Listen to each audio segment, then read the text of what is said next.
All right, guys, once again, it's on you to let me know if my audio is bad. Remember, it's all your fault if it's bad. If it's good, it's my fault. But let me know if the audio is okay, guys, this time. As always, crash landing when I got in here today. Oh, boy. Hope everybody's well. Sorry, I'm just getting a couple things. Audio says, Vagar says the audio is good. I know the audio is good. That is our resident audio guy in this chat room. All right. If you guys are ready to get into this, I want you to type ready and where you're from in the chat, and we will get this going. Let me know where you're from and type ready, and we'll get this together. It is a gloomy, rainy, kind of day here in New York, and I am over it. I am over humidity and I am over heat. All right, you guys are ready? Chat room is climbing. That means somebody got a notification somewhere, right? Going live is frustrating sometimes because you're always on a delay. So I live half my life on a delay, technically, if you think about it. All right, let's do one of these and let's do bada bing, boom. Hey, what's going on, everyone? Seth Miranda here, coming to you from the Adorama Events Space 42 West 18th Street. If you're in New York, you're going to want to swing by at some point this month. There is a lot going on. There's a lot going on this week. We're going to get into it, but make sure you go to adorama.com/events. That's what this is. You can scan that QR code. So whenever you see this in the corner, that's basically to the events page, which will give you the schedule as of now, right? Also, you can follow on Eventbrite. If you search out Adorama in New York, follow it as an organizer, you will get alerted when new things are posted. You can RSVP, and you don't have to be in New York. You can watch virtually for a lot of them, right? The live streams, that's what I built this for us to stream for you guys. But there is a lot of stuff I want you guys to stay up on. So really quickly, bada bing, bada boom. Oh, what happened here? What happened here? Where's my, I lost my, where's my, tell me I don't have, out of everything that's not going to work today. There we go. Wow. That was weird. But hey, we get through things together, right? That's how we do it, right? All right, let me move this over here. Okay, so real quick. Hey, live is live, right, guys? So real quick, Coffee with Creators is back this week. If you missed this last one, you are doing yourself a disservice. I had Chris Buck on, legendary celebrity photographer, really great guy, really cool insights. I really enjoyed that discussion. I hope you guys did as well. But I got Jocelyn McKenzie coming on. She's an all-around creative, makeup artist, stylist. She produces music videos, all sorts of creativeness. This one should be interesting. Of course, the great Ab Cisse will be here in person on Wednesday. So 5 p.m. Eastern time, either get in these seats or get in this chat. Fujifilm is going to be here. You guys can check out the new X-Half in person if you want to come hang out. They'll have a table here with a rep. You can ask all the questions, try all the things. But also GoPro is doing a walk that you do have to sign up for. You can't just roll up for that one. So if you are in New York and you want to go on basically a photo walk with a GoPro ambassador, Will Strathman, you can do that. Just go to Adorama Events and click RSVP. I got Chloe Ramirez coming in on the 19th. She's going to be doing Bend the Light, Break the Rules. So basically her creative lighting, which she does some really cool stuff. I like her mood, her tones. She has a really good way about her, and she makes things very easy to understand. I like Chloe. We like Chloe. Chloe gets a thumbs up from me. Check her out Thursday on the 19th. And Anya Ante will be here on the 25th. She'll be doing a self-portrait, like a creative fine art self-portrait, and then show you how she edits it, which is a big part of it. And it shows you the whole process from start to finish. She's physically going to photograph herself, which I don't even know if we've ever done a self-portrait demo in here. Yes, I did the self-portrait with the large format on here on episode 2, I think, but with the GFX adapted to a 4x5. She's going to show you a more practical way to do it. So make sure you go to adorama.com/events and start RSVPing for things. Even if you can't be here in person, RSVPing lets you get notifications for when the live stream's happening. And of course, you got to hit subscribe on this channel and the bell. Make sure you have all notifications enabled, and then you will get notified when we go live from here, which is constantly, right? We are so close. We are a handful of people away from 11,000 subscribers. I can't thank you guys enough.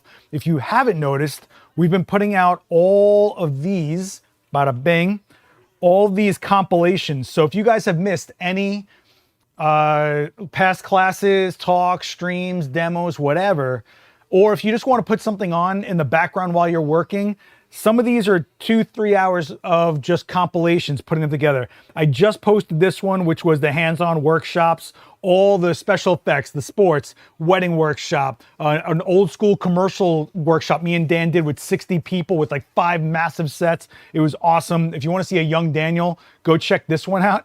But really, I mean, you've got Lindsay Adler for 3 hours. That's 3 of her classes back to back to back. You got Joe McNally. He's got demos back to back to back. And you've got street photography with the one and only Phil Penman and the incredible Amy Touchette. So you guys, if you're into street photography, that's 2 talks you can throw on in the background. Just make sure you're staying up on this channel because it's not just live anymore. I'm putting together these mixtapes for you guys. And I'm trying to keep it together by like genre or things that would make sense to go together, or the same instructor but different demos. I'm working on it. I can only do so many things at once, right? And of course, the live tab is where all the stuff, look, we're live right now. See, Bada Bing, live. All the stuff that's coming up. 13 other episodes of this stream itself, if you guys want to go check back the older ones. But we just had a deep dive with Capture One, which was awesome. This wasn't just a deep dive with Capture One. This is the guy that codes the color science for Capture One. You're hearing from the guy from Denmark. It was awesome. Vanessa Joy was here to teach you guys how to actually make a living with your camera, get some money back from that, you know, investment you made in those lenses and all those bodies and stuff. 48 couple portraits in 8 minutes with Michelle Harris was a good one, and it goes on. Peter Hurley. If you guys wanted to see Jerry Gionis with his ice light, if I got a question about showing off the ice light, the man who designed it gave us a full-on demo using 3 or 4 of them. You can check that out over there. So let's get this channel up. I mean, we're cranking along here. We're doing everything we can. I'm physically going live for you guys every week to you know, resuscitate this channel the best I can for you. You know what I just realized? I didn't say what's up to anybody in this chat. Steve, Kathy, how's it going? I hope you're doing well. Colin, what's up, Colin? How are you? Heidi, how'd that shoot go, Heidi? I know that last time we were talking, you were shooting on the beach, I think. Was that with fire dancers? Am I crazy? Did I imagine this? I'm pretty sure that's where we were last time we talked, but I could be wrong. I don't know. What do I know, right? Let me know if that went well for you. Yeah, Dan Arango, we definitely have some great guests on Coffee with Creators, and we're almost at 60 episodes. How crazy is that? And there isn't one guest that's been repeated. So it's like over 50-something people that you should know. Totally sitting there for you guys. I mean, the amount of content and resourceful content we're creating, not just stuff to, you know, snack on, but really, really good stuff that's in depth from people that are credible, that we make sure we're getting to you to make sure that you guys are getting the most out of what's in your hands, making sure you stay amped up, inspired, make you want to go out there and shoot, which is like the hardest thing ever. I totally get it. Cool. Heidi, did our methodology work? Did you rake the light across the water like we talked about? If you guys don't know what we're talking about, check out episode 13 where we talked about this. It's been a couple weeks, huh? I haven't been here in like a couple weeks. I think it was Memorial Day, and then we just had Shavuos, which is a holiday. If you're also of tribe, you had some good cheesecake, right? I went and got some Italian cheesecake, but you know, it still counts, right? Still counts. Yeah, so also side note, down below, there is a link to the Discord. I am trying to resurrect the Discord. What you can do in there is, 1, it's free. 2, it's full of a bunch of photo nerds that we built up years ago, and we kind of let it kind of die, so I'm trying to revive it right now. Basically, there's chat rooms for every brand, any camera you guys own, lenses, whatever. You can share work in there as long as it's, you know, PG, we're good. But you can get feedback, you can give feedback, questions and answers, and nobody's allowed to be toxic. So if they are, I'm bouncing them myself, okay? So you can, if you're looking for a place to share some work and get some insight, get some questions answered, I want to get the Adorama Discord back in full effect if I can. So check that out and go to the rules section, hit okay, and all the rest of the chats will unlock for you. Sorry, the air just came on if you're hearing that right now. It is so humid and sweltering in here. The next few videos you see coming onto the main channel from me, my hair is gonna be like this. I was just sweating my brains out. So why don't we talk about what's going on with you guys right now, right? Hey, what's on, Brian? How are you? So Heidi, tell me about what happened with that shoot. Did you try raking the light? Did you throw any gels in there? What happened? All right. So close to 11,000. You have no idea how frustrating it is to see it being so close to 11,000. I was hoping it would have a little more momentum, but I think when this channel was only live, we were struggling for people to catch us while we're live and then have the ambition to watch back a live stream they weren't a part of. So that's why I started putting out the compilations so that they're not a live video. They go into a different algorithm and hopefully we can siphon in some other people. But you are also welcome to go tell your friends, your other photo nerds, come hang out. This is a place for you, you know. Hoping to join you in London if all goes well. So yeah, me and Dan, not Dan, okay, so me and Joe McNally are gonna be in London early December for a workshop, 2 days. You can go to Joe McNally's website for details on that one. And if you wanna see what those workshops are like, there's a video on my personal channel from the last time we did it, so you can get an idea of what it's all about. Heidi says, would have loved to attend one of the special effects workshops. So there was only one. I only did that one hands-on workshop. If you don't know what I'm talking about, that is the latest video that was posted to this channel, was a compilation of the hands-on workshops. The other stuff I've done with special effects have been just like demos, but that one, yeah, we went all out. It was a really cool time. This was in 2021. Crazy, right? Fun fact, I actually broke a disc in my lower back from that workshop. And I was, you know, if you watch any live streams from that workshop going on, everybody noticed I was limping. I couldn't move as fast. So we went really hard on that one. That was a rough year for me. 2022 was a rough year, yeah. Went to Ventura Harbor instead. It worked better for me. I learned a lot, did exactly what you suggested. And how did it go? Don't just tell me you did what I suggested. How did it go, Heidi? I gotta know. It's tough to give you guys advice when I don't know what you are trying to shoot, how you shoot, what equipment you have access to, what your comfort levels are with said equipment. You know, it's tough, but I try. That said, I did put a question sticker on my Instagram for you guys to fill out. So why don't we do that? And now I'm getting all these texts from people. Amazing. Nick Nikon 8, you're asking me about the new Ice Light 3. Jerry Guionis did a demo on that. He is sitting right, where are you? Jerry, right here, boom. I will put this link in the chat. If you're watching this, you can, bada bing, bada boom. You can check that out, but he did an entire demo just using his Ice Light. It's a dark demo because we kept having to kill the lights for him because a constant light is a constant light. These are constant lights. That's a constant light. So that's one of the things with constant light. But it was a cool demo nonetheless. Jerry's great. We all love Jerry. And this one should be able to stream in 4K. Either way, it's a good demo. You guys can check that out at your leisure. Boom. All right. The other question I got, Kathy Brown. She's asking on lighting specifically, what power should you set to the light if you're only using one light source at night? So now we got a whole bunch of other questions to ask beyond just that. So check this out. If you are shooting at night and you are setting up a strobe, the power of the light isn't what you're worried about, right? You're not trying to control the ambient light this time. You're not trying to take down the exposure of the sun so that it's dark and then putting in a strobe at a higher power to make your exposure, right? Remember how we shoot in here, we do the black frame? Well, that's because we're trying to get rid of all this ambient light and then we introduce our strobe. You could say the same thing for working in daylight situations where you're trying to maybe underexpose the ambient light so it's a little more dramatic, then you stylize it with adding in strobe at proper exposure. But at night, you're kind of making a decision of, well, am I isolating my subject to be in darkness, or am I trying to get my exposure settings to a place where I have environmental lights coming in? So let's say, for example, you're out there and you're shooting in a park and there's a baseball field in that park.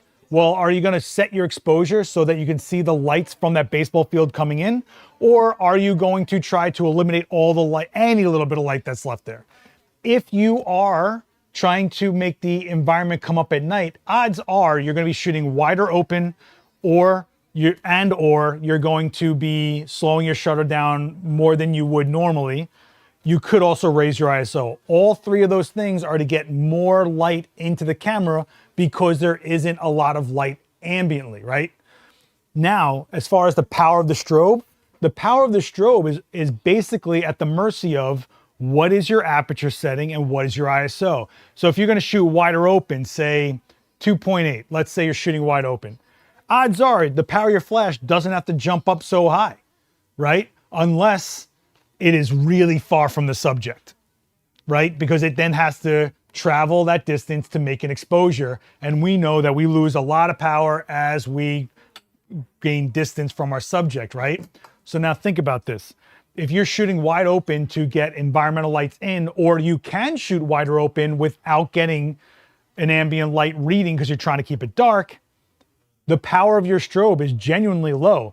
But there is no rule of thumb as far as where do I start with my strobe.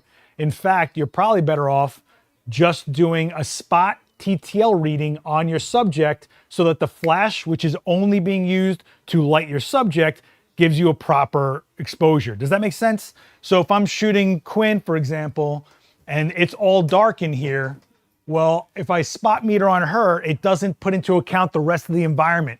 So it's not trying to make an average between a super dark background and my subject and give us an exposure that might be somewhere in the middle. It's only worrying about the exposure on Quinn, which is what we're photographing. So does that make sense? That's where I would recommend you start. If you get that exposure on your subject and you say, all right, but now the background is still way too dark for me. If there is any light in that environment at all, if you're in a parking lot, if there's street lights, if there's car headlights, if there's Christmas lights, I don't care what it is, you're gonna start slowing down your shutter speed to get that ambient light in, and that shouldn't affect the exposure on your subject, which is predominantly being lit by strobe depending on the environment, okay? There's always gray areas and other scenarios, but does that make sense, Kathy? I hope that makes sense. I feel like I just went on forever and a day. All right, Heidi's telling me she played around with the lights in different directions. Gels will be having opportunity in 2 weeks at a place called Scary Dairy with graffiti, old barns, but got the concept. Cool, well, I'm glad that something stuck. So Kathy's saying, okay, so the key is to slow the shutter down. If you want ambient light to come into your camera, if you want to make an exposure where there's, you know what? Can we do, we'll try to make it a pseudo nighttime scene in here. How's that? Okay. Let me get tethered up here, and what I'll do is I'll kill some of the ambient light in here. We'll make it pretty dark, but we'll have a background that's got light on it, and I'll show you what I'm talking about. Okay. So I feel like we do everything in this tiny little space, including making it nighttime. And then somebody who isn't used to shooting in here does a demo for you guys. Like, oh, I need like 20 more feet. I can't do a demo in here. And that's when I just look at them and go, until they realize we've been doing demos in here for 15 years. So it's like, you know, so you guys want to do that? You want to try to like make a faux nighttime scene in here? Let me know in the chat before I get this built out. If you're okay with it, if you're okay with moving on from this, we can do that as well. This is your stream as much as it's mine, right? So what do I got here? I got a strobe. It is on 13. I tell you what, to make my life a little bit, I'm gonna throw a reflector on it just so that the light's got a little bit of control to it, but we're not gonna we won't put a softbox or anything on there. Okay, so let's shoot. We'll shoot this way, okay? And actually, you know what? We got two options here. I can try to shoot with the windows in the background, or I can try to shoot with the store in the background like we did before. What I'm gonna say is, we're going to kill the light in here so that's like we have a nighttime-ish level of light, right? Then I'm going to find a way to get light that's not directly here to show up in my scene. So I'm either gonna go against the window. I'm kind of thinking I want to do the window because we don't do the window too much, do we? We could go either way. How big is your shooting space? Well, think of it this way. That's a 9-foot seamless, and that is the width, right? So we've got about 10 by, I'm gonna say actually more than 10. You got about 10 or 11 feet wide, and then you've got about 13 feet long. So, you know, you wanna do the windows option? Okay, we can do that. All right, so I'm going to lift up this just a little bit so that I have some window action going on there. You know, perfect. Look at that. Bada bing, right? Bada bing, right? Let me get rid of this so that we can get going here. All right, I got it, the window. We got it. All right, now let's kill some of this so that we got a nighttime scene, right? So I'm gonna take off these key lights. Bing, bang, boom, bada bing, bada bop. All right, so I have basically what would be considered street lights. Before I shut them off, let's do a test and see where we're at. And Marcus is right. Kathy, if you can, go do a test shoot in similar, if you can ever get in a test shoot in similar locations, similar environments, similar situations, why not? It's always a good idea. Always a good idea. All right, let me, where am I going here? Where am I going? Okay, cool. So this is our girl, right?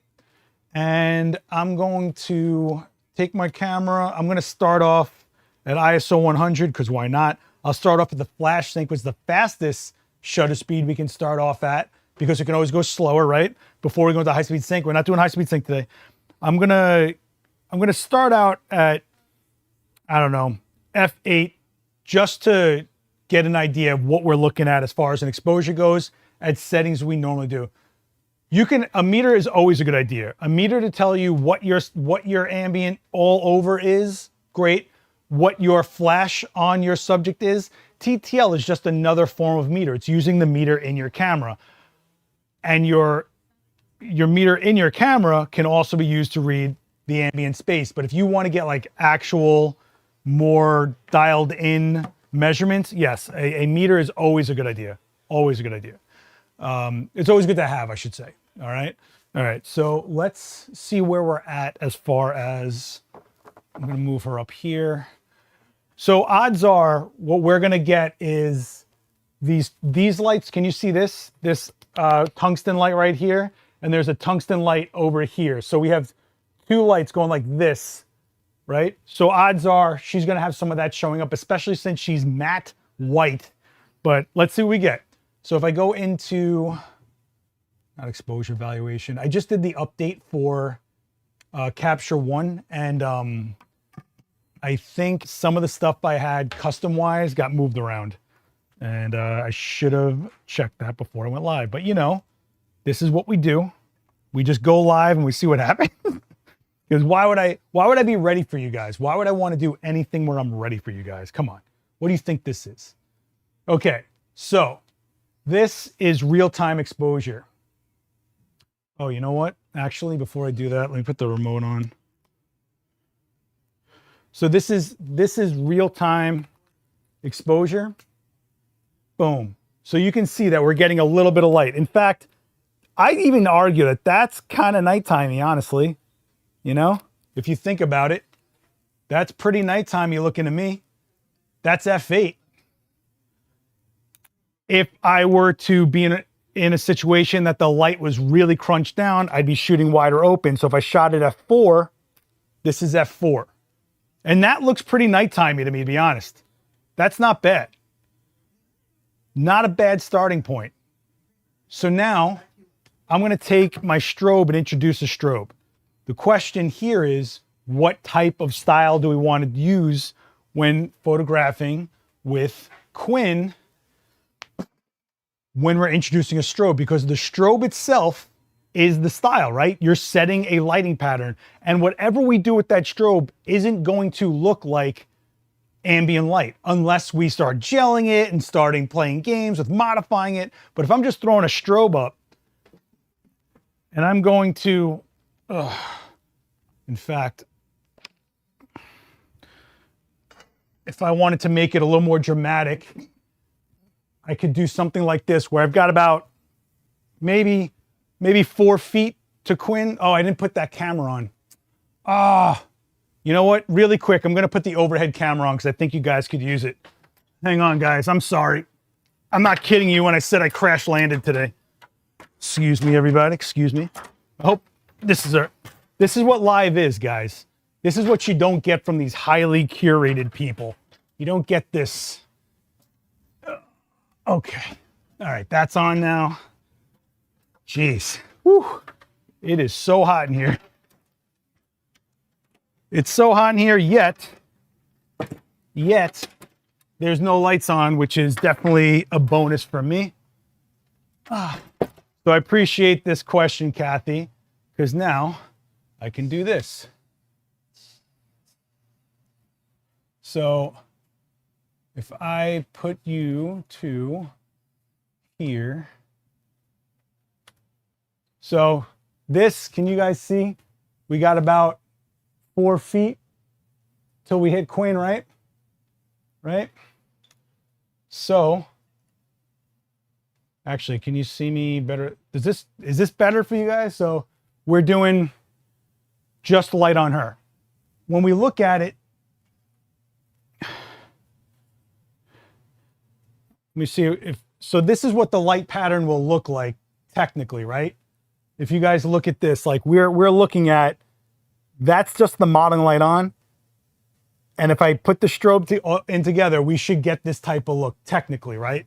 So I'm going to turn on the strobe. I'm going to turn off the live view. I'm going to look at her and we'll do a TTL exposure. I'm just going to make sure I'm on the right channel. Yeah, we're good. Okay. So really quick. That's TTL telling me that's what it wants. Oh, why did I do that?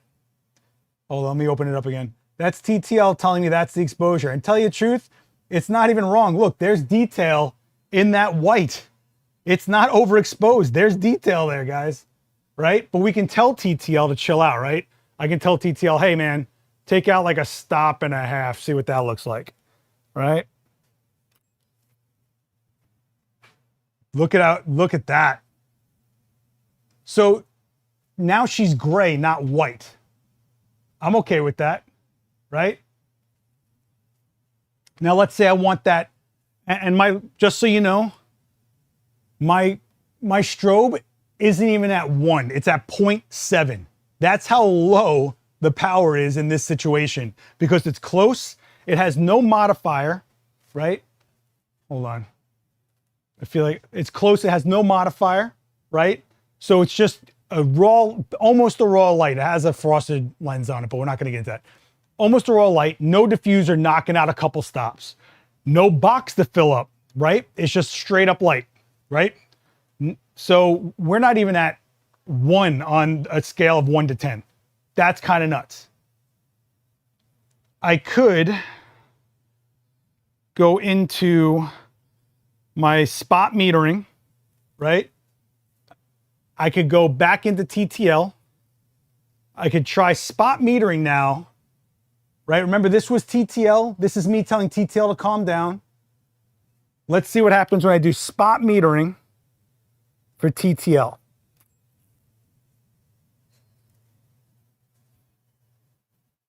Look at that. It's holding, man. That is on exposure. This is where it was. You can see it's a little hotter when it was just. The thing is that the TTL is too good because some TTL would just blow her out just so that this area would get more light, but it's not going to happen that way. All right, so now I can dial this in, right? I can go, I don't know. Let's go back to where I had it before, which was negative, blah, blah, blah. And let's take a look at that. That looks pretty okay. It's a little underexposed, which is why she's going gray, right? We also have blue light in here, which is probably affecting the shot a little bit. But now let's say I want those windows to come through a little bit more, right? Well, I can take my shutter, and I will even do this in real time, right? Let's do this in real time. So this is what the image looks like through my viewfinder, right? If I kill the strobe, that's my ambient light.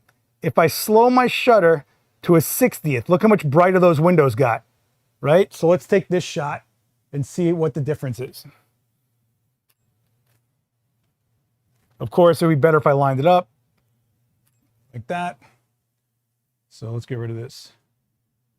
Look at the difference in those windows, right?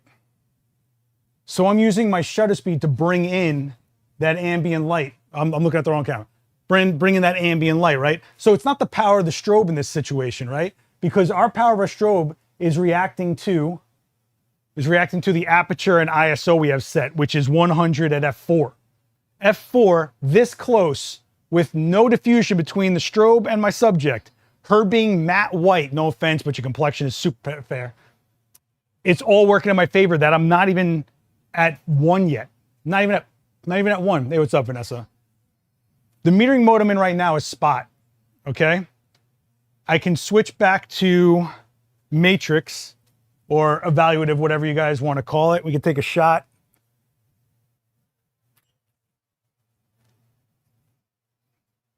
And that's what it gives me. So here's the thing that I didn't tell you. Here's the thing that is kind of making this work better than it should. With certain cameras like Nikon, I know with Canon, and I think some Sonys, when you have all evaluative metering, you can also ask it to prioritize a face if you are subject detection, right? So if it says, hey, here's an eye, it will take over the metering from the strobe to go from TTL to that priority, basically like a spot metering. So, man, you guys have been going. I feel like I haven't checked in here. Okay. Is everybody with me? Is this helpful so far?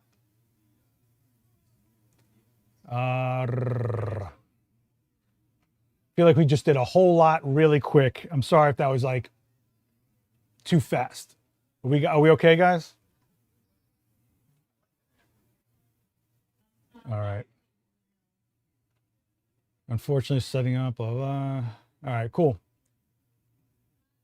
Yeah, metering mode when you're doing TTL could change a lot, okay? And I say that because if you are looking at an entire scene and you're throwing strobe at something, right? Let's say someone is wearing all dark black and they're against a pretty dark wall and you have all over metering and TTL. TTL is going to, in normal modes, meaning it's not recognizing a face, whatever, normal TTL might try to get you an average between the face, the dark clothes, and the dark wall, meaning that the skin's gonna be a little overexposed to compensate for how dark everything else is. If you spot meter, it's only going to prioritize what your focus point is on, which genuinely should be your subject. So then it'll be more accurate on the face, right? And not worry so much about the background, which is what you might prioritize. ProPhotos TTL is really dialed. Your mileage might vary based on what systems you're using. But I will say that you saw it here. I'm working with a matte white subject in a dark area, and it's giving me some really, basically it's saying, hey, this is white, but don't worry, there's still, all the detail is still there. Kind of crazy, right? But that's some really dialed TTL. In the event that you say, oh, I just got back from an event I was working at super fast, and you said, oh man, you could dial this down a little bit in highlights, and look, you have basically perfect exposure going on here. I mean, are you kidding me?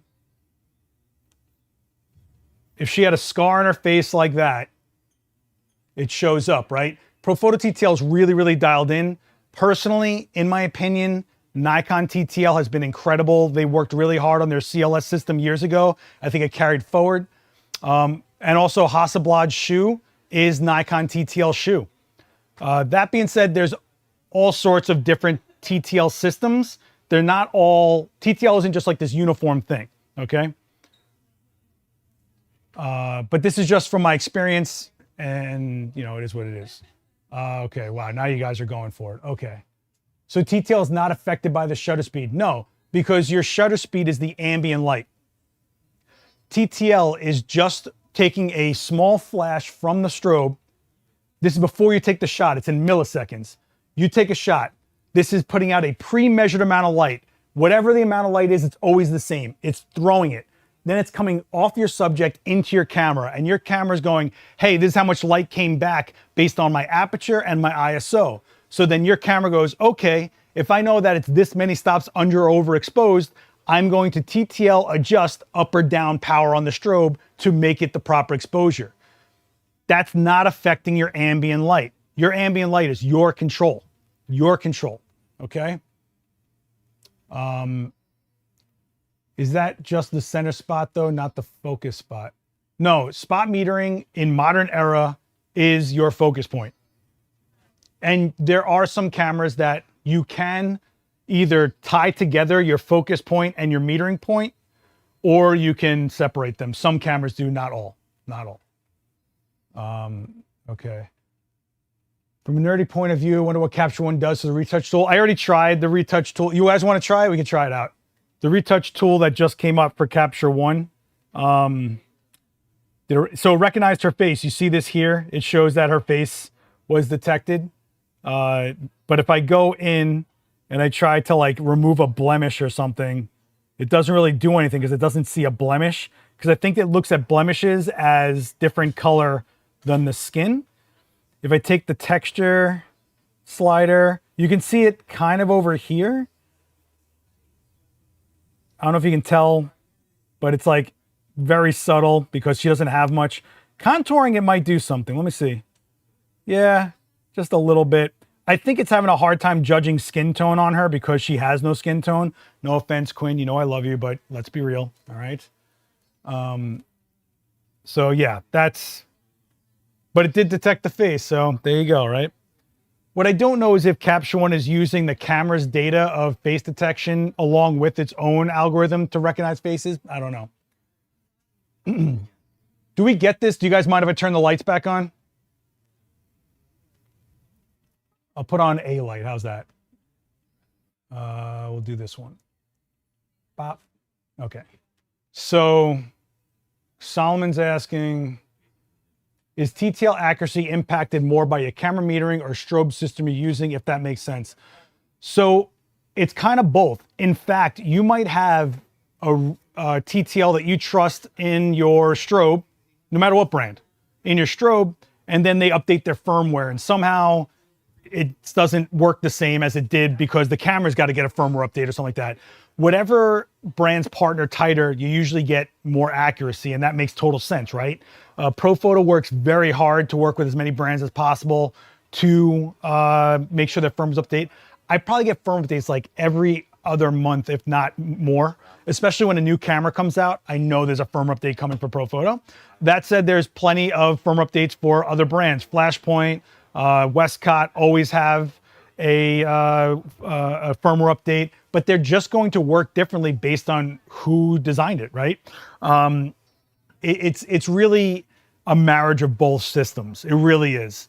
It's hard to explain, but basically, if your flash isn't consistent, then the TTL isn't going to be consistent either into the camera, right? So if that pre-measured amount of light from TTL isn't always exactly the same pre-measured amount, and it fluctuates a little bit, that's going to affect your TTL reading inside the camera.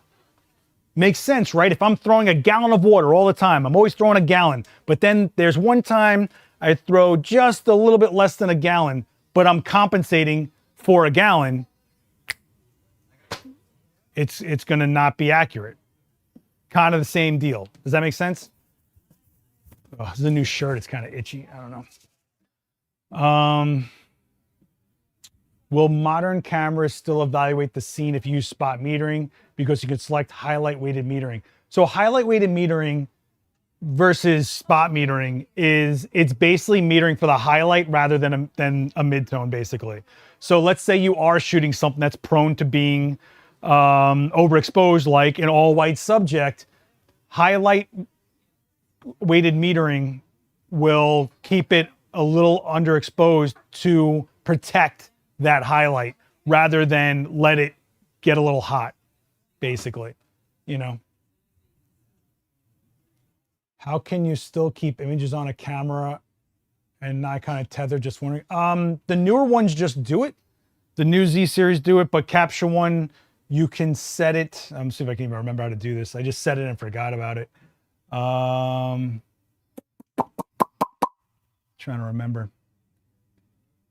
It's not just based on the camera, it's based on the software as well.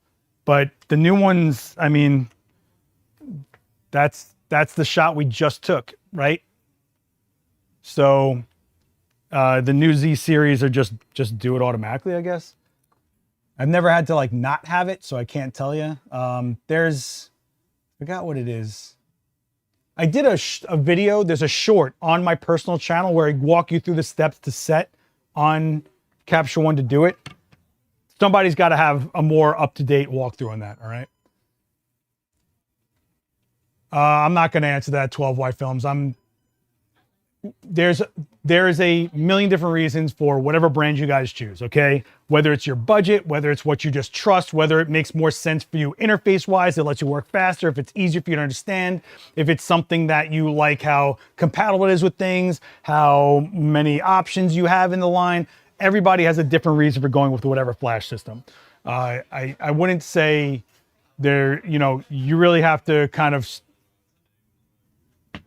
that's like saying like, well, which car would you genuinely, it's like, well, do I need to go fast or do I need to carry a lot of stuff? Right? Like there's different reasons. Okay. So I'm not gonna, and I would never tell you guys what brand, whatever to pick for whatever. What I will do is translate whatever I can spec-wise, tech-wise, technique-wise, interface-wise, workflow-wise, so that you can make your own decisions. Because there is no best, there is no better than, there is just different, and the way they designed it, the way it's reliable, things like that, okay?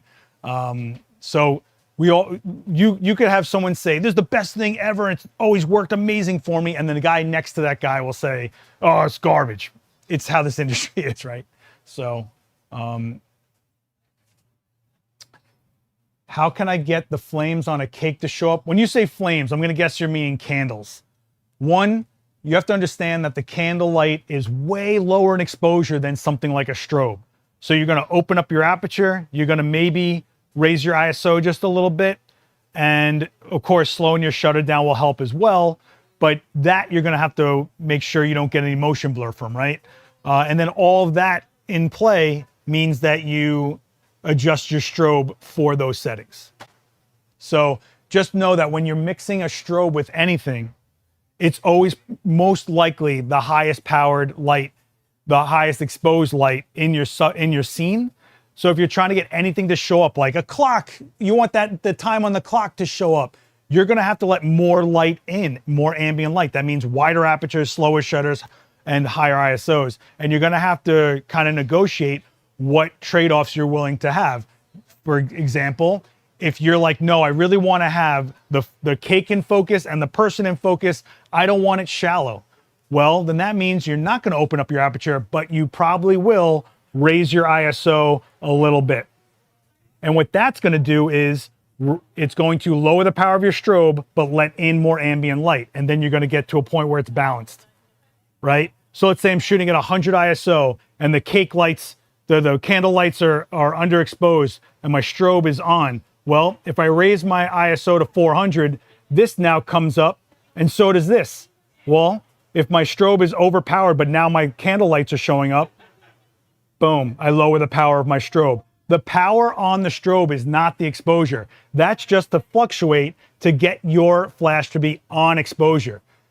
9 on a light versus 2 on a light doesn't mean anything if you're not talking about where it's positioned, the situation, what's on that light, everything, right? It's not about the number on the back of that light. It's about that number on the back of that light getting you to the exposure that you need to be at. If you set your candles to be whatever exposure you're hoping to get out of them, then you're going to adjust the power of your strobe to get balanced. Okay? Yeah. Wait a second, Heidi. She's the best teacher? She's the best teacher? What are you doing in my chat? What is this, Heidi? You turning on me already? I'm sweating for you every week. What is this? I'm over here killing myself. And you're over here calling it. Okay, fine, fine. You're on your own, Heidi. You're on your own. Oh. Okay, so that was one question from Instagram. Another question. Yeah, okay, Heidi. I'll remember this. I'll remember this. Steve's asking, any news I should know about? Bro, you're killing me, all right? You're killing me. But Hypersonic is asking, can you talk briefly on the use of polarizing film on lights for indoor shoots? Okay, so if you do mean actual polarizer gel, right?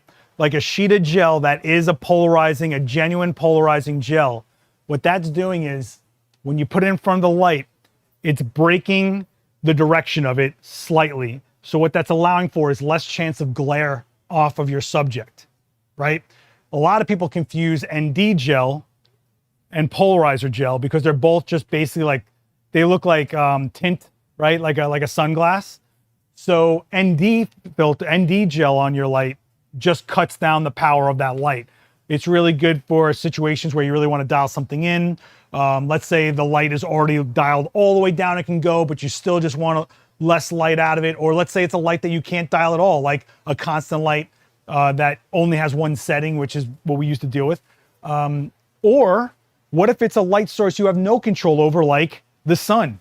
If I had light pouring in through these windows and I couldn't turn a dial on the sun, I can put ND gel on the window, basically ends up being a tint. And this is good for, let's say you're filming talking head interviews near a window. Totally awesome for that. But a polarizer gel is going to basically do what your sunglasses do when they're polarized. You ever turn your head in polarized sunglasses and like reflections start looking weird? Same thing happens with a polarizing gel on a light. It will actually cut down on light, making a direct path to make glare on things cut down. If that makes any sense. I hope that makes sense. Man, my throat is killing me. Boy, you guys are coming at me today, huh? Wow.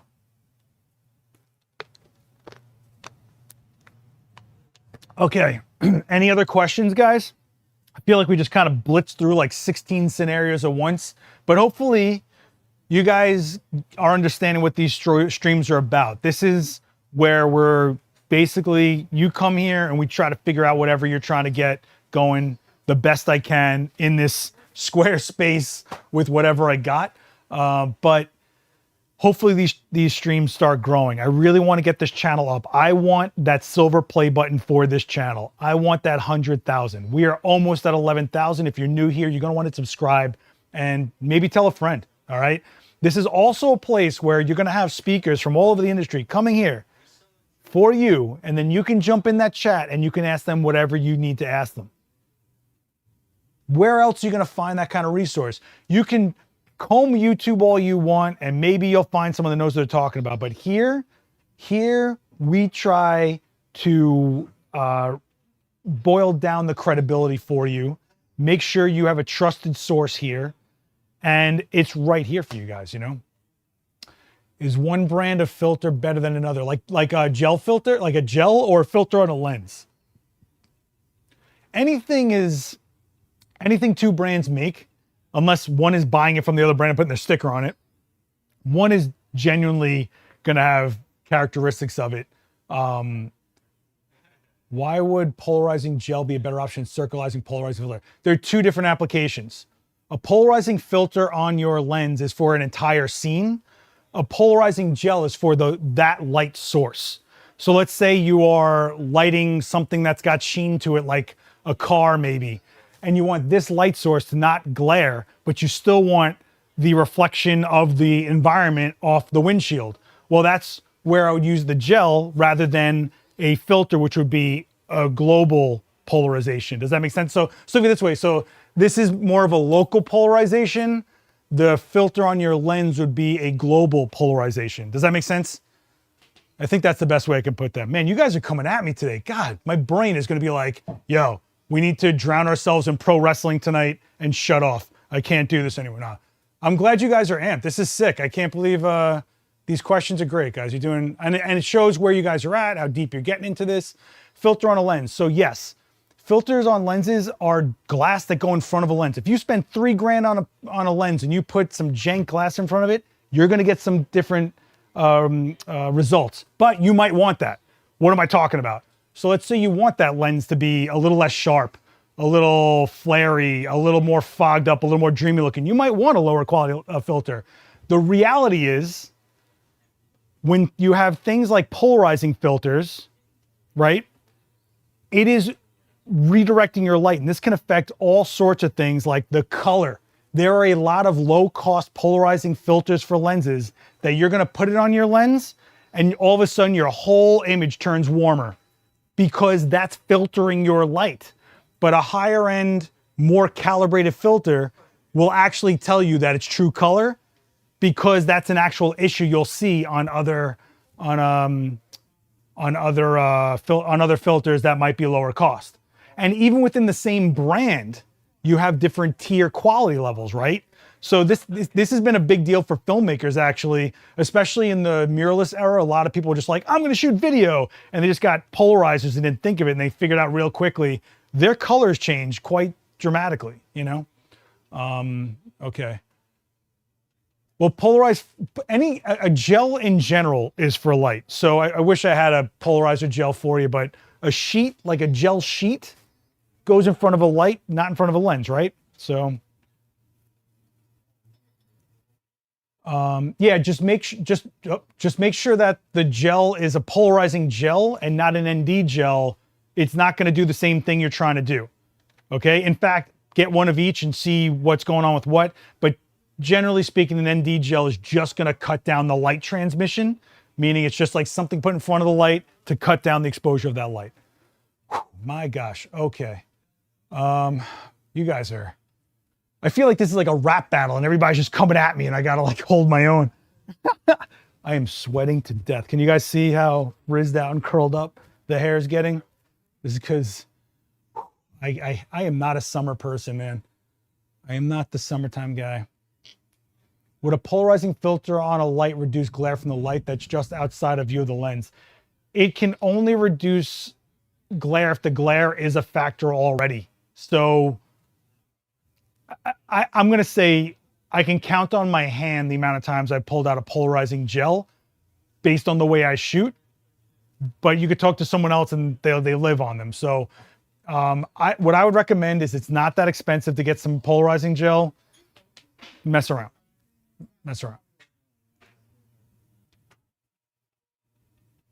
Wow. Okay. How do you store your gels? File folders or rolls? Depends on what it is. If it's a gel kit, yeah, I put it in, basically they come in folders already.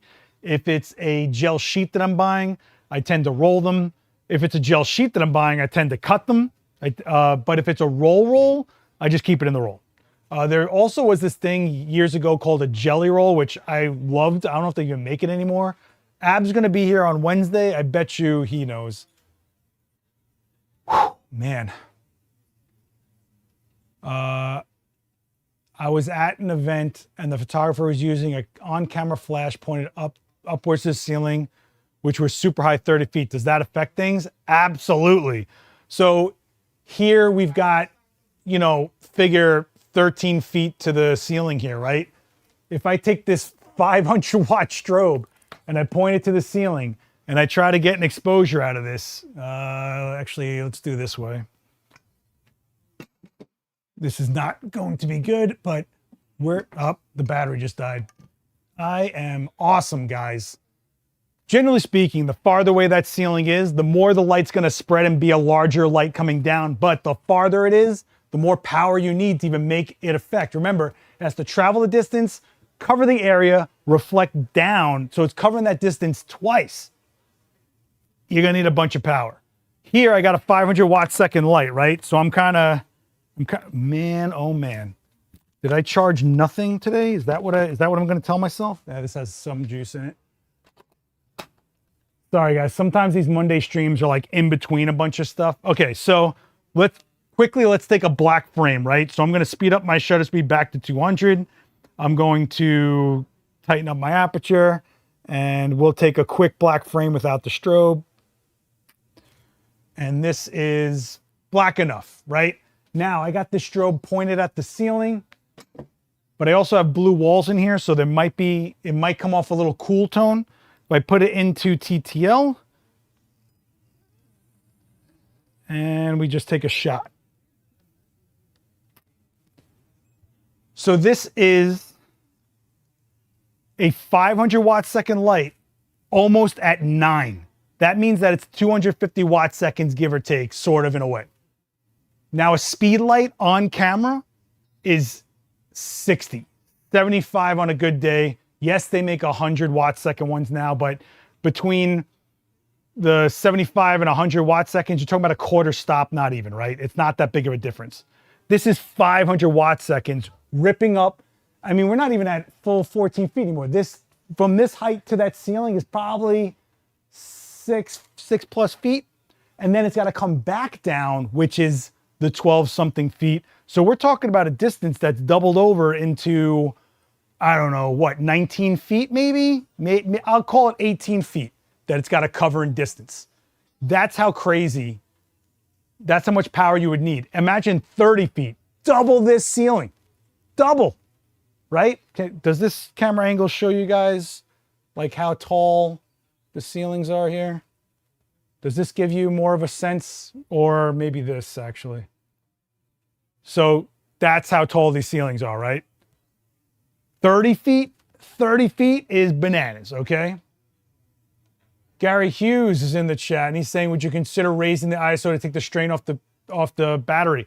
Yes, totally an option, totally an option. 30 feet is still 30 feet, right? So let's say I do that, right? Let's say I go into my ISO and let's go into 800 ISO just for the hell of it, right? So now we're doing TTL at 800 ISO, F8, bada bing.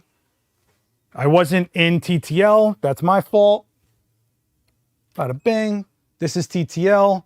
And now we're looking at a power setting of 6. So we got ourselves back 2 stops.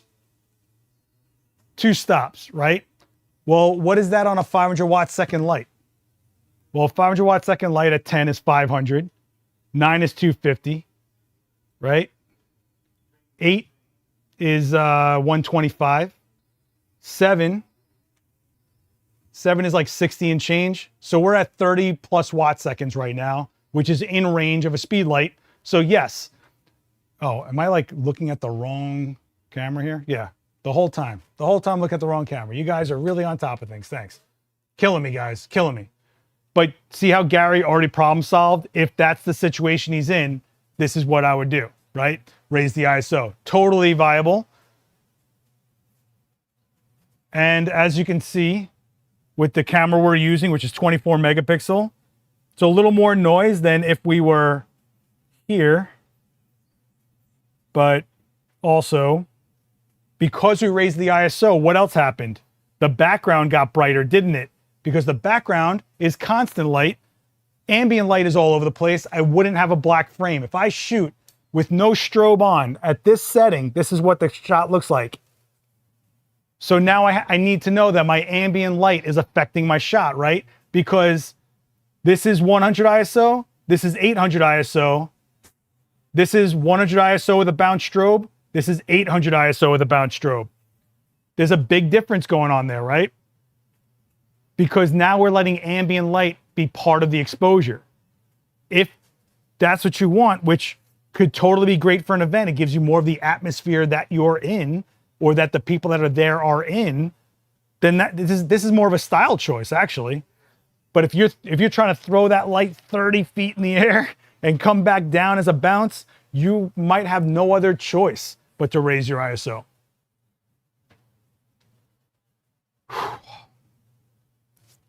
Is it fair? Okay, so now, good to see you, Gary. And Gary's gonna be here. Gary, what date are you gonna be here? You're doing a thing here, aren't you? Is it listed? There's too much stuff going on. I'm producing, I'm streaming, I'm shooting, I'm talking. My brain is just spinning in my skull, guys. Spinning. All right, Billy's asking, is there any creative uses for multi-pop strobe when doing portraits you can share? Multi-pop is basically doing a version of shutter drag where instead of a blur, you get a stop motion at every flash, right? So if there's some reason you want to show motion where there are individual posing that you want to show, that could absolutely be a reason. Great for dance to show the figure within the movement. Joe McNally did it a lot for fencing during the Olympics. But anytime you're using stroboscopic, anything where you have like a multi-pop strobe, every time that strobe pops within the same exposure is a stable still of that subject within the same frame as opposed to blur. So it's a style choice.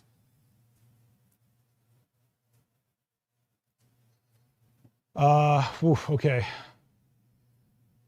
Are you calling me pretty? Heidi, are you calling me pretty? Are you calling me pretty? What is happening right now? What is happening?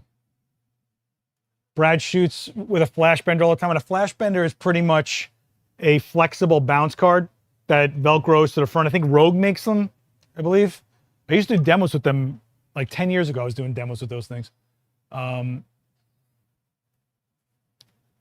Yeah, if you have if you are doing a card like this, you're not relying on that ceiling so much, right? You're pretty much relying on reflection off of this to come forward, right? So you might get a little bonus out of that if you're lucky, but really what you're doing is trying to keep the flash from being directly at lens. You're trying to hit the card and break up that strobe so that it's more, not diffused, but it's not a direct. And it also makes the strobe slightly bigger, covers more area, subtly softer, doesn't look like a straightforward from the lens on axis light. It actually looks a lot more like a nicer, even less deliberate light, I'd say. Okay. Gary Hughes will be here. How to create portraits in small spaces. What a good topic. You know, Chris Knight did that one also. So it's really cool to watch different photographers doing the same topic, different methods. He'll be here July 15th. So make sure you're RSVPing on Eventbrite for that. You can find all the stuff listed here, okay? Hit subscribe here, hit the bell here so you're notified when we're live, right? You don't want to miss all the classes. You can be asking all these questions to Gary. Make sure you come up with the most ridiculously detailed, hard questions for the chat for Ab Cisse, for Daniel Norton especially, for Gary Hughes, you know. All right. Okay. What time are we at? Oh my God, we're at 1. Guys, we just blew through this hour. So, yes. All right, well, listen, I did not know where this one was gonna go today. Next time, I'm thinking I'm gonna bring out my GFX. I haven't shot with it in a while. It'd be fun to stretch some legs on that one. Maybe we'll go through all the lenses and see how we feel about how each one looks, you know? Maybe we'll do that for episode 15 next week. These are every Monday. I'm available at noon, live right here. Don't forget to go to the links down below. Follow Adorama on Eventbrite. Follow the all the social stuff. Join the Discord. I'd like to resurrect that Discord, right? And where are we going? Boom. So this is what's coming up, right? I got Coffee Creators is on Wednesdays whenever I'm available. You know, we're live on the main channel. I got Ab Cisse here Wednesday, the great Ab Cisse. If you're not watching his series on the main channel, you are ridiculous. Fujifilm's going to be here on June 12th. Make sure you come stop by. check out the X half, the new half frame camera. Also a GoPro photo walk. It's got, I'll call it a photo walk, but it's basically a shooting walk, basically, I guess. Filming walk, I'll call it. And that's with Will Strathman. So you do have to RSVP for that. You cannot just show up. You do have to RSVP for that. Chloe Ramirez is going to be here on the 19th. She's going to be doing some creative lighting with like a lot of mood to it. She shoots couples generally. So that's probably where she's going. And Anya Ante will be doing a self-portrait and taking you all the way through shooting it to editing it, all right in front of your face from start to finish. So make sure you're going to stay in on this channel for all that stuff. Hit subscribe. We are so close to 11,000. It's driving me mad. Driving me mad. Can you take this show outside? No, it's already hard enough to do all of this by myself. I don't think you guys realize every time you see me here in this space, I'm running a multicam, a chat room, a tether, lighting, shooting, talking. You get what you get. All right. Like you got to lay off me here. You know, we do a lot in this space and I'm going to keep doing a lot in this space, but I think we do handle quite a bit. And I think with all the challenges, you get even more out of it personally. But every time you guys see me, Coffee with Creators, I'm down here talking while producing, while doing all this stuff. It is hard, man. And this is why my own channel has had no uploads lately, because I just got nothing left after all this stuff. Any more makeup videos coming up? Not really. No. Sorry. I haven't been doing a lot of special effects lately. It's been challenging, especially in New York right now. That's a whole nother story. But you know, look, one way or another, I'm producing something for you guys, whether it's live here, videos on the main channel. You know, I'm producing everybody else's demos over here. There's a lot of stuff you don't see me physically in front of that I'm a part of. The workshops, the classes, all this stuff, right? Then you got my own channel. So we're trying for you guys. We're trying. If you can just, you know, throw a like, drop a comment, share the videos, share the channels. That is the biggest help that you guys can do. And that's what builds this even more. So think of it this way. The more these numbers go up, the more resources I can get to produce things for you guys. I can guests, talent, right?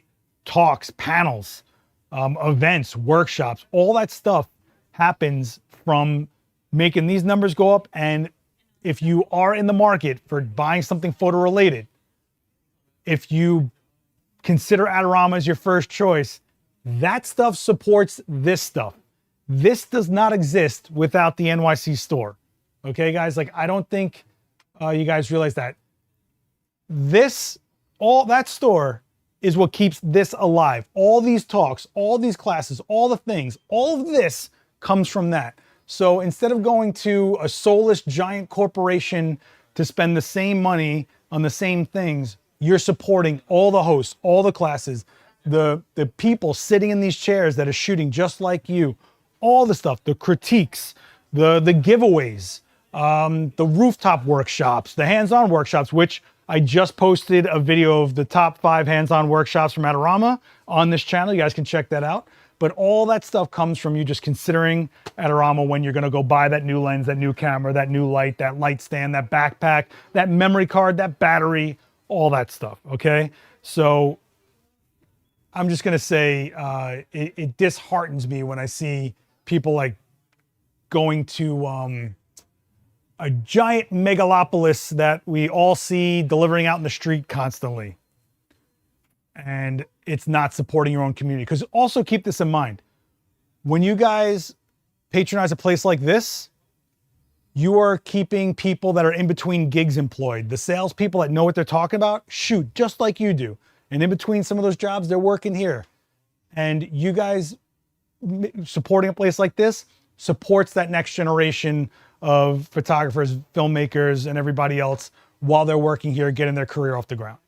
So you are supporting a community here one way or another. Okay, so just keep that in mind the next time too, okay? I know I sound a little preachy right now, but that's really what it is. There's people that have worked behind these counters that ended up being real fixtures in this industry, in this community, but this place had to exist for them to have that job here, right? So there's that. Seth, can you explain when our first frame, where did my mouse go? What advantage of moving the exposure slider so many stops? Okay, so when you guys have a black frame, did we shoot a black frame today? I think we did, right? Okay, so if I have, do I have a black frame in here that I can actually use? Let me see. Black. Okay, so this is relatively black. Okay. So when we're doing a black frame, and this means that we have our exposure set to a setting that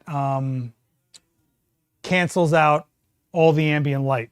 The black frame is showing us the densest our shadows can be. So when we have no light entering the camera, we know that about 2.5 stops is how deep those shadows are. That tells us how dense those shadows are away from the exposure we're creating in camera. So if I was only a stop dense, that means my fill light only has a stop of leeway from my key light. Or those shadows are only as dense as a stop dark or half a stop dark. Here, 2.5 stops, we're in good shape. We got a lot of leeway to make whatever fill light we want, whatever ambient light gone. We have a lot of control here. I guess that's basically boils it down, is it shows you how much control you really have. Does that make sense? So, I mean, we're looking at a black frame, and if we wanted to put in some sort of light within those shadows, we've got about 2.5 stops of light to play with. Does that make sense? All right. Whew, man, it is sweaty. Will there be another Halloween one this year? I don't know. I really don't know. I'm trying to get through this week, bro. Trying, man. It's a very small team. We're doing a lot constantly. And we're trying our best, guys. So yeah, if you're new here, hit subscribe. If you're new here, check out the events page right here. RSVP for some stuff. Even if you can't make it in person, the live streams, right? Also, check out the Discord and follow the Eventbrite. If you are coming to New York at any time, check the Adorama Eventbrite. There might be something cool going on that you can actually come and hang out here for, you know? Maybe something cool. I'm not anything, nothing like a Daniel Norton demo, but something actually cool, right? You know?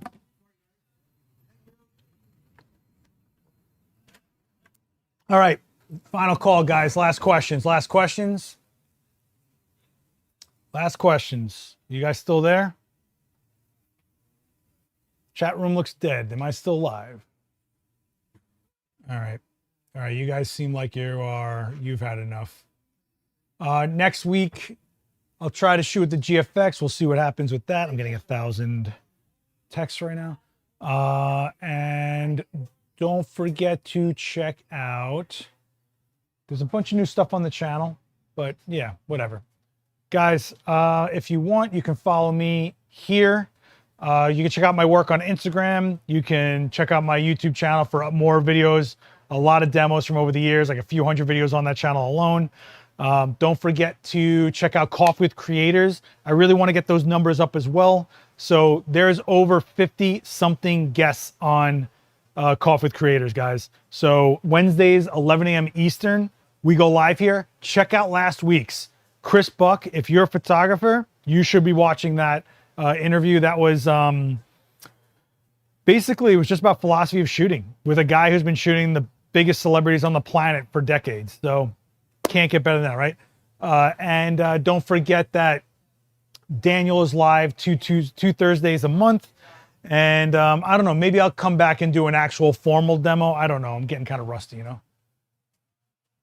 Do you think that you need to become a personality on YouTube to be successful today? I think people want to know who they're hearing things from and who they're absorbing information from.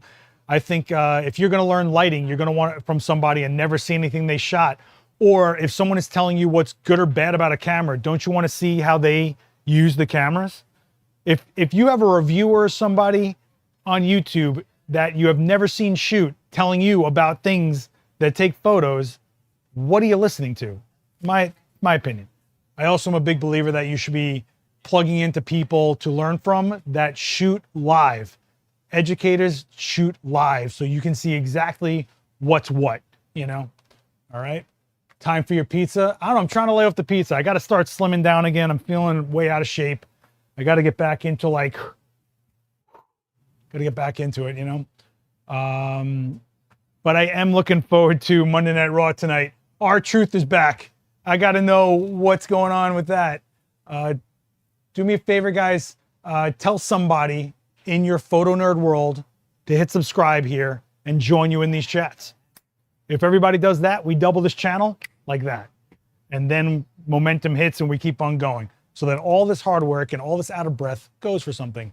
But for now, I'll leave you guys with go shoot. Just grab your camera, go shoot. And hopefully, while you're shooting, you're understanding what's happening now and you're adjusting for what you're trying to get. We're not just making guesses here. All light is predictable. What we're doing with the cameras is predictable. When we change a setting, we know what's going to happen, right? Go do it. Guys, be good to each other out there. I will see you probably Wednesday. Yeah, Wednesday, Coffee with the Creators, then Wednesday night, Abscisse. Be good to each other, everybody. Hope you have a great rest of the week. Later, guys.